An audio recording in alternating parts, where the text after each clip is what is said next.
और इस वक्त कोरोना पर केंद्र सरकार की तरफ से प्रेस कॉन्फ्रेंस में जानकारी दी जा रही, सीधे ही चलते हैं। वित्तीय क्षेत्र के अंतर्गत कोऑपरेटिव क्रेडिट सोसाइटीज एवं गैर बैंकिंग वित्तीय संस्थानों को भी न्यूनतम स्टाफ के साथ ऑपरेट करने की अनुमति दी गई है। ये भी स्पष्ट किया गया है कि ग्रामीण क्षेत्रों में निर्माण कार्यों के अंतर्गत जल आपूर्ति, बिजली एवं दूरसंचार से जुड़ी परियोजनाओं और गतिविधियों को भी छूट है। मैं आपको ये भी बताना चाहूंगी कि आवश्यक वस्तुओं और सेवाओं की स्थिति नियंत्रण में है। इसमें भारतीय डाक की भी बहुत महत्वपूर्ण भूमिका रही है। कल हमने संक्षेप में भारतीय डाक द्वारा कोविड-19 के दौरान दिए गए योगदान की चर्चा की थी। आज थोड़ी विस्तृत जानकारी आपके साथ साझा करना चाहूंगी। भारतीय डाक ने मालवाहक उड़ानों एवं लाल मेल मोटर वैनों द्वारा आवश्यक वस्तुओं का वितरण किया है, जैसे दवाइयाँ, कोविड परीक्षण किट और मेडिकल इक्विपमेंट जैसे वेंटिलेटर्स।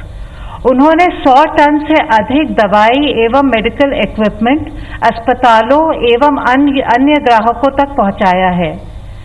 लॉकडाउन के दौरान भारतीय डाक ने विशेष व्यवस्था करके अंतर्राज्य और राज्यांतरिक डाक पहुंचाई है।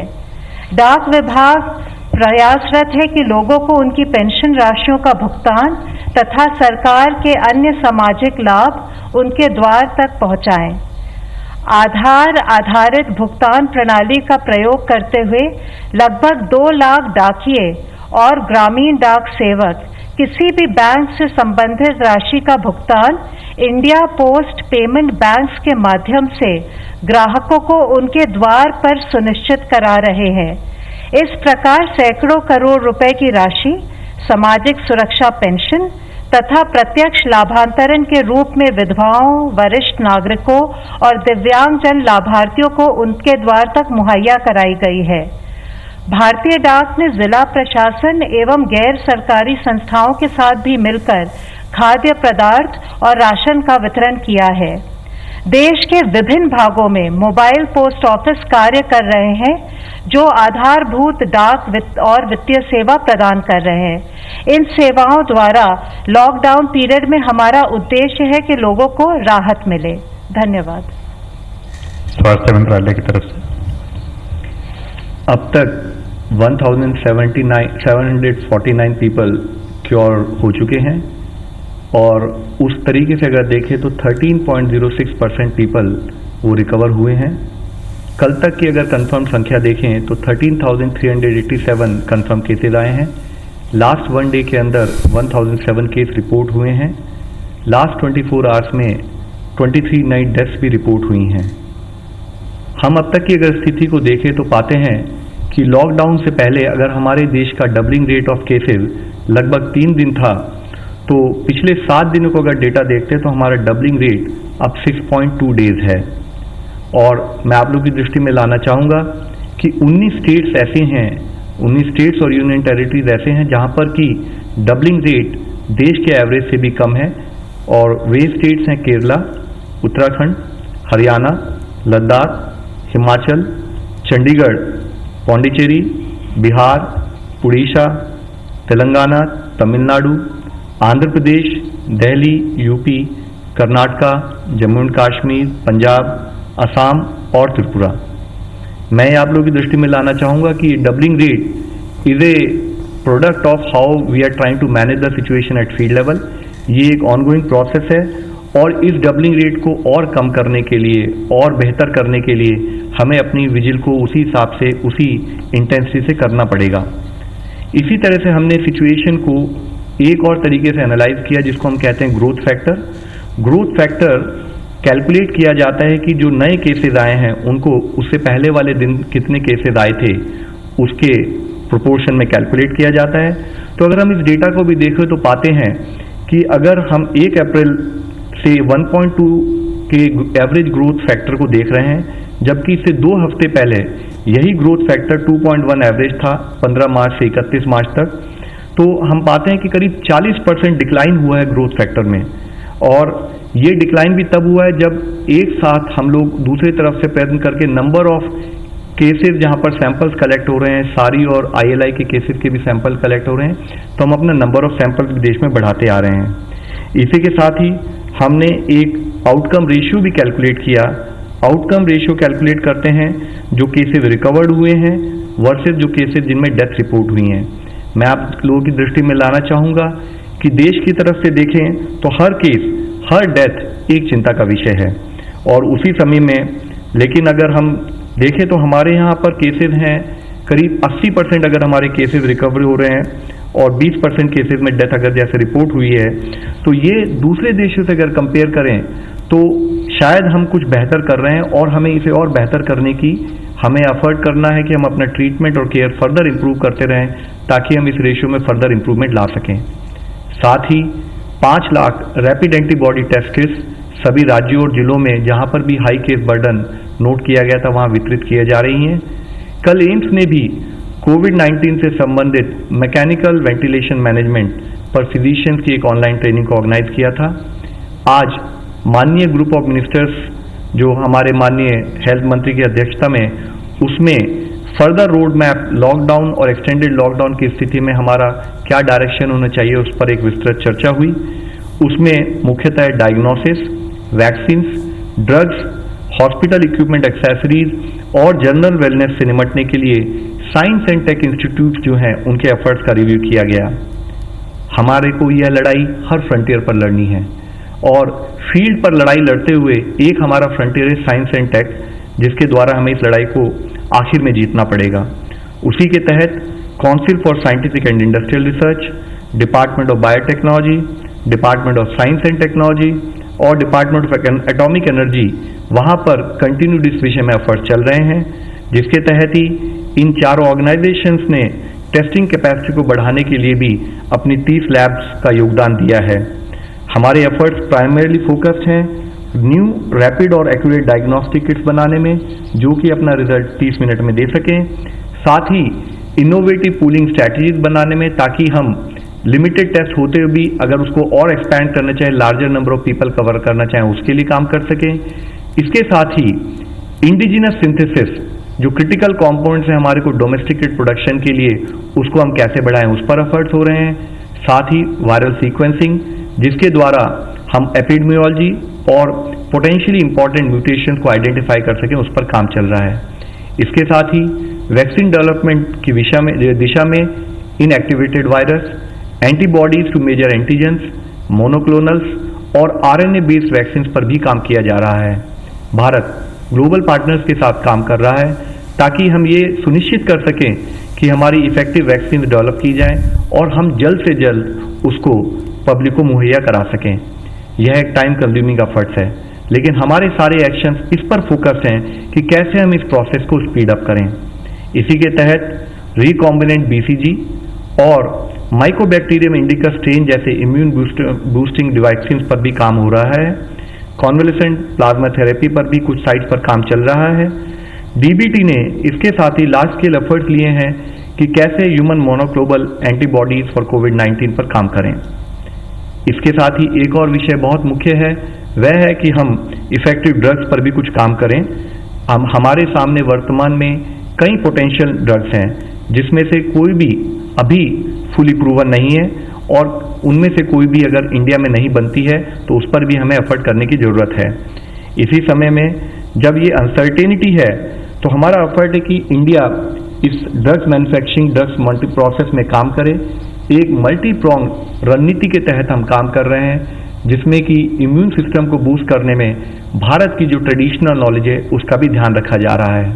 Bharat already World Health Organization के साथ सॉलिडिटी ट्रायल में एक पार्टिसिपेंट है, जिसके माध्यम से हम डिफरेंट ड्रग थेरेपीज की इफेक्टिवनेस को डिटरमिन कर रहे हैं।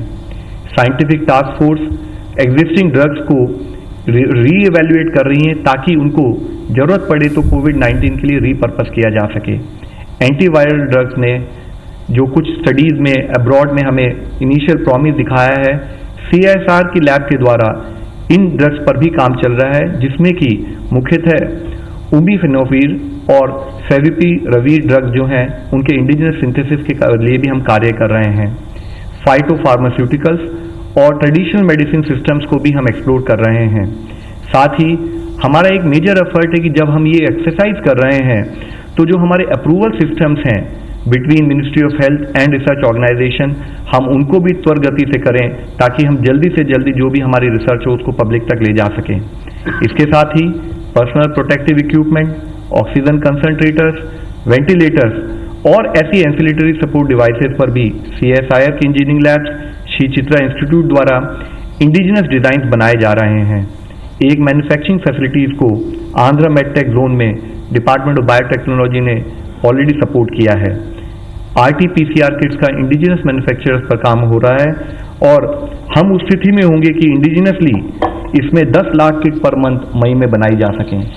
साथ ही रैपिड एंटीबॉडी डिटेक्शन किट्स पर भी हम काम कर रहे हैं और मई तक हम लोग 10 lakh rapid indigenous kits detection kit बना पाएंगे। वेंटिलेटर मैन्युफैक्चरिंग के लिए भी हमारी कैपेसिटी हमारे साइंटिफिक इंस्टीट्यूट्स में 6000 वेंटिलेटर पर मंथ की कैपेसिटी क्रिएट की गई है। इस तरीके से डायग्नोस्टिक्स हो, थेरेप्यूटिक्स हो या वैक्सीन हो, इसमें नेसेसरी एफर्ट पर वॉर फुटिंग से मॉनिटर किया जा रहा है।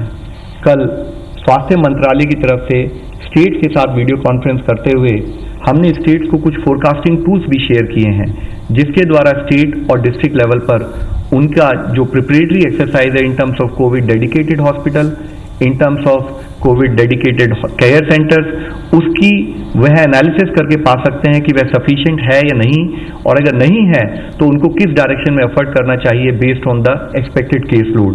इसी तरीके से डेडिकेटेड कोविड हॉस्पिटल्स और डेडिकेटेड कोविड हेल्थ सेंटर्स देश में दिन प्रतिदिन इस पर हम काम कर रहे हैं, जिसके तहत 1919 कोविड डेडिकेटेड हॉस्पिटल्स और कोविड हेल्थ सेंटर्स बनाए जा चुके हैं।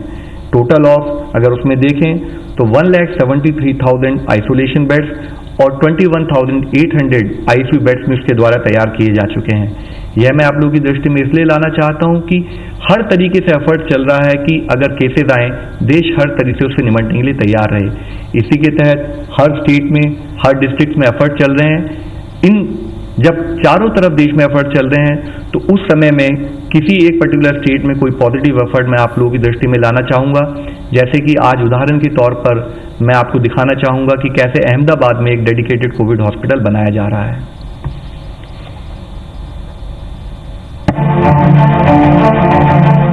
गुजरात के अहमदाबाद का सिविल अस्पताल कोविड-19 की महामारी के बीच अहमदाबाद का ये सिविल अस्पताल कोरोना संक्रमित मरीजों के लिए वरदान साबित हो रहा है। अपनी उन्नत सुविधाएं और तकनीकी विशेषताओं के साथ इसे सिर्फ 5 दिनों में ही कोविड डेडिकेटेड हॉस्पिटल में तब्दील किया गया है।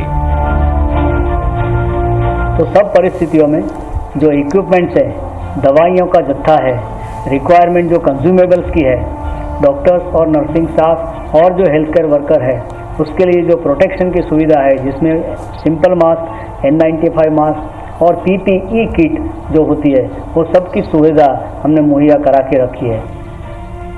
1200 बिस्तरों और 228 वेंटिलेटर बेड की सुविधाओं के साथ हर तरह के कोविड मरीजों को हर संभव सहायता ये अस्पताल उपलब्ध करा रहा है। जब मरीज आएगा तो उनको पहले OPD में स्क्रीनिंग किया जाएगा, फिर उनका टेस्टिंग होगा, उनका एक्सरे सोनोग्राफी, लेबोरेटरी टेस्ट वगैरह हो जाएगा, और जो सस्पेक्टेड केसेस है उनको हम भर्ती कर सकते हैं, और जो सस्पेक्टेड केस नहीं है उनको हम वहीं से दवाई देके घर भेज सकते हैं। अगर कोई मरीज सीरियस कंडीशन में या क्रिटिकल कंडीशन में आता है तो उसके लिए हमने OPD के पास ही एक ट्रायज एरिया बना के रखा है, जिसमें कि वेंटिलेटर और मल्टीपारा मॉनिटर और इन्फ्यूजन पंप वगैरह सब सुविधा हमने तैयार की है। OPD से ICU तक संदिग्ध मरीजों से लेकर गंभीर मरीजों तक हर स्तर पर यहां उपलब्ध चिकित्सा सुविधाएं लोगों को कोविड से लड़ने को लेकर हौसला दे रही हैं।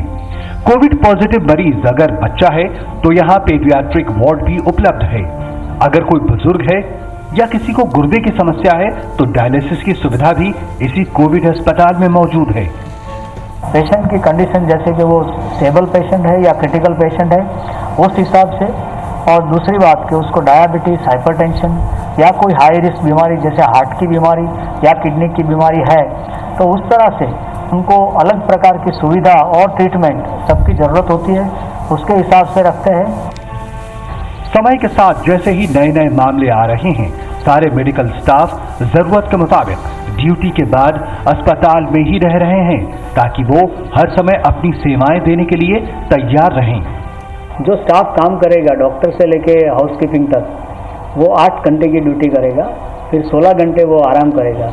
उनके आराम करने के लिए और रहने के लिए हमने हॉस्पिटल में ही जो अलग अलग ब्लॉक्स है उनमें आइसोलेशन करके हमने उनके रहने की और खाने की सुविधा मुहैया कराई है। कोविड की इस चुनौतीपूर्ण स्थिति में मेडिकल स्टाफ खुद के बचाव के लिए भी सारी जरूरी सावधानियां बरत रहे हैं। तो देश में कोरोना को लेकर क्या मौजूदा स्थिति है, क्या 24 घंटे का डेवलपमेंट है? हर दिन की तरह इस वक्त निर्धारित समय के ऊपर प्रेस कॉन्फ्रेंस की जाती है। राहत की बात यह कि 40% बढ़ते हुए केसेस में कमी दर्ज की जा रही है और प्रतिदिन टेस्ट की जो क्षमता है, दवाओं की जो क्षमता है, अस्पतालों की जो क्षमता है, सेंटर्स की जो क्षमता है, उसको बढ़ाया जा रहा है। और ऐसे ही एक सेंटर जो अहमदाबाद में स्थापित है, उसकी झलक दिखाई जा रही थी।